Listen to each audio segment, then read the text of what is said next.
નમસ્કાર, હું ડોક્ટર કરણ બારોટ, પ્રદેશ મુખ્ય પ્રવક્તા આમ આદમી પાર્ટી, અને મારી સાથે મધ્ય ઝોનના કાર્યકારી અધ્યક્ષ બેન શ્રી ડોક્ટર જ્વેલબેન વસરા ઉપસ્થિત છે. આમ આદમી પાર્ટીનું સંગઠન એ દિવસે ને દિવસે મજબૂતાઈથી આગળ વધી રહ્યું છે, સંગઠન વિસ્તરી રહ્યું છે, અને એના પાછળનું કારણ એ છે કે આમ આદમી પાર્ટીનો દરેક કાર્યકર્તા પોતાનું કર્તવ્ય સમજીને નિષ્ઠાપૂર્વક ગુજરાતની જનતાના પ્રશ્નો ઉપાડે છે અને ગુજરાતની જનતા માટે લડી રહ્યો છે. અને એ જ કારણ છે કે આજે ગુજરાતની જનતામાં આમ આદમી પાર્ટી ઉપર વિશ્વાસ ગુજરાતની જનતાએ દિવસે ને દિવસે વધાર્યો છે. ત્યારે આજે ગુજરાતમાં આમ આદમી પાર્ટીએ 18,000થી પણ વધારે સભાઓ કરી છે, અને આ સભા દ્વારા ગુજરાતની જનતાને જોડવાનું કામ, ભારતીય જનતા પાર્ટીના અત્યાચાર અને અન્યાય વિરુદ્ધ જોડવાનું કામ ગુજરાતની અંદર આમ આદમી પાર્ટીએ કર્યું છે. ત્યારે આગળ વધારે કાર્યક્રમની જાહેર કરતા આમ આદમી પાર્ટી ગુજરાતમાં સમગ્ર 7 ઝોનની અંદર બૂથ કાર્યકર્તા સંમેલન આમ આદમી પાર્ટી દ્વારા આયોજન કરવામાં આવશે, જે અંતર્ગત આમ આદમી પાર્ટીના રાષ્ટ્રીય કન્વીનર અને દિલ્હીના પૂર્વ મુખ્યમંત્રી અરવિંદ કેજરીવાલજી 3 દિવસે ગુજરાતના પ્રવાસે આવી રહ્યા છે. માનનીય અરવિંદ કેજરીવાલજી 17 તારીખે અમદાવાદ એરપોર્ટ ખાતે એમનું આગમન થશે.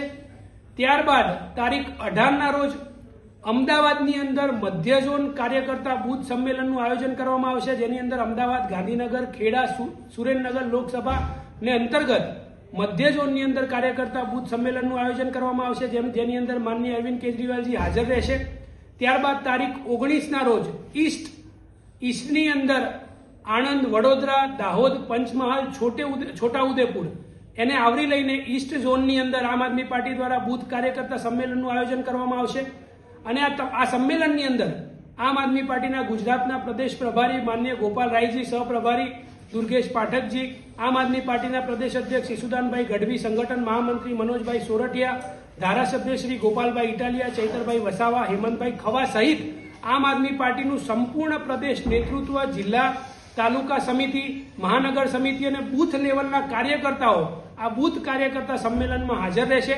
આ કાર્યકર્તા સંમેલનની અંદર આમ આદમી પાર્ટીના અમારા આદર્શ સમાન એવા માનનીય અરવિંદ કેજરીવાલજી કાર્યકર્તાઓને માર્ગદર્શન આપશે, અને કેવી રીતે આ બૂથના કાર્યકર્તાઓ ભારતીય જનતા પાર્ટીના અત્યાચાર અને અન્યાય અને આ ભ્રષ્ટાચારી શાસનના વિરુદ્ધમાં કેવી રીતે લડવું એનું માર્ગદર્શન મળશે. અને આમ આદમી પાર્ટીના બૂથના કાર્યકર્તાઓ આ બૂથ સંમેલન બાદ ભારતીય જનતા પાર્ટીના શાસન વિરુદ્ધ લડવા માટે મેદાને ઉતરશે. જય જય ગરવી ગુજરાત, જય હિન્દ.